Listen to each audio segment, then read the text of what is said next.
Hey, let's make some art. In real life, I'm working with people who are super stressed. So even before the pandemic, the Institute for Stress or the American Institute for Stress said that 75% of Americans were chronically stressed. So that means chronically in this yellow.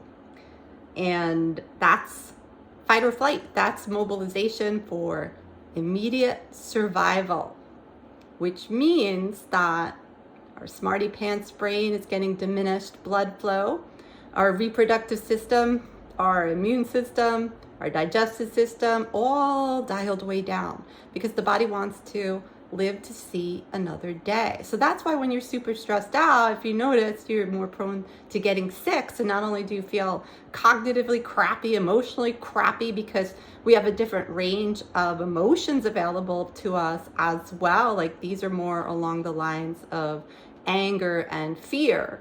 But when we can bust out of that ever stressed mode, as I like to call it, then we're moving from immediate survival to long-term survival, or as Dr. Barbara Fredrickson calls it, broaden and build. I'm broadening my relationships, broadening my knowledge and growing and building. Like, what can we build for the future? What can we create? So now we get more of those warm and fuzzy types of positivity available to us, where we're more creative, more connected, more receptive. We see more possibilities. So here's where open.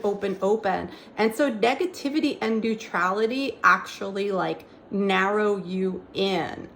Neuropositivity opens you up. And that's something we could talk about for another day. But so people are here and they're so stressed out. And in the book Crucial Conversations, they call it doped up and dumbed down. Well, because here's the smarty pants braid, you're stressed out, no soup for you, as they say in Seinfeld, right? Diminished blood flow. So there's two visuals here, one from Scientific American, one from the National Institute for Health. Dr. Amen does brain scans, and so literally looks inside people's brains, and we could see the difference between, on the top is hateful and grateful, and one of these is stressed versus typical, right? Which brain do you want?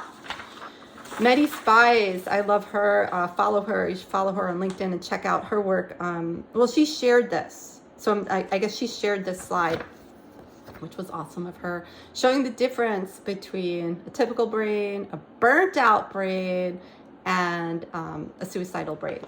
So this is happening across body systems. And why I'm mentioning this now is I'm talking about how I'm working with people who are stressed, and a lot of times people receive this advice from very helpful loved ones and family members or colleagues saying, you should meditate.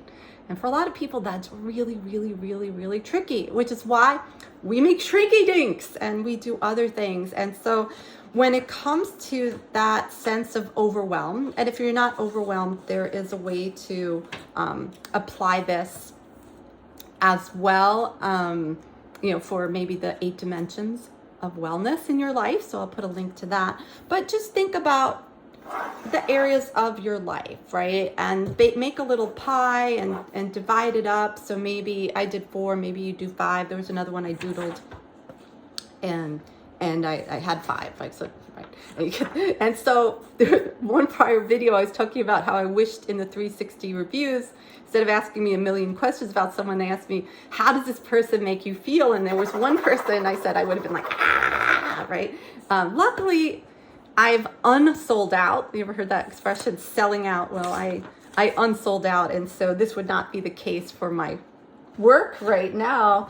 But in the past example, and going back many years, maybe that's what it would have looked like for work. And noticed the brown. My sister and I, when we were kids, in the box of Crayola, we figured out that raw umber was like the perfect color for, you guessed it, poop. So, maybe that's what happens on your chunk of the pie for work, maybe not.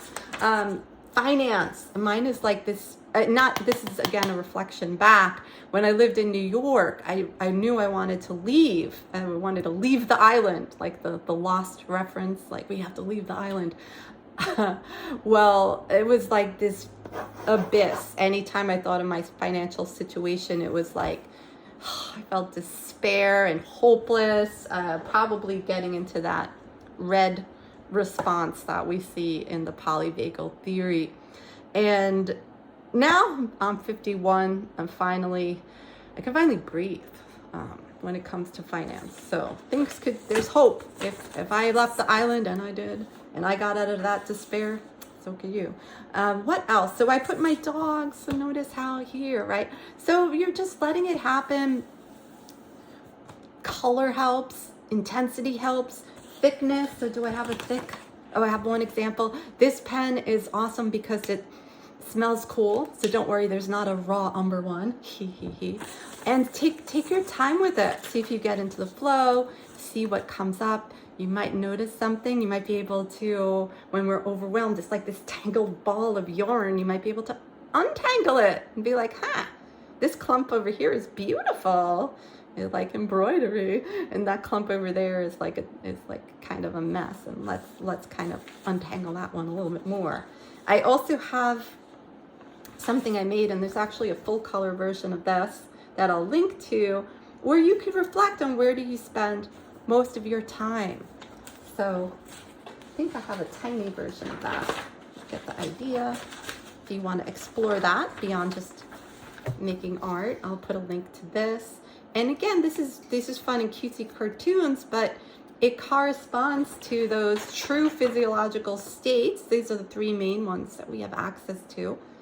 And it corresponds to, is our Smarty Pants brain turned on or not? Other fun stuff, a different model from Dr. Laura Mellon. She calls it 5 brain states. But I love sharing this. Her book was Wired for Joy. It still exists, but she's since published even more books. She would say the doctors in a hospital where she was consulting needed to get to brain state 1 before they could see their patients. Well, I have a choice. That's the doctor I want, the one with their Smarty Pants brain turned on. And that connected compassion as well. What else did I want to share? Another thing I was doing this week was playing around with this poetry book, Best Dentist in San Diego, Sunshine Dentistry. I love you guys. Write the poem. So I found myself really lost in this. I wrote a couple poems this week. Let's flip to one that's blank. Ooh, eternity. So what it does is it gives you words, and then over here you write a poem with those words. I'm not sure why my fingernails are black, but that's disgusting. Well, life. Probably from making art. Really not. I don't know what the hell I was doing. Oh, the plant stuff. We had a big rain and whatever. Okay. Okay, so fun stuff for you to try. Put a lot of the promised links in there. And then remember, you're not making this to like frame and put on a wall. Just let stuff out. Let yourself explore. Even all that beautiful stuff I have on my wall, those were all gifts to me from my wonderful daughter, and I have art in the other room from my other wonderful daughter. So yeah, have fun, explore, see if you get into that flow, lose track of time, come one with the art, release, see if maybe you feel a little relief, whatever. It's all fun and games, honestly. So till I see you next time, may you bask in the warmth of those who love you and live in the eternal now. Take good care.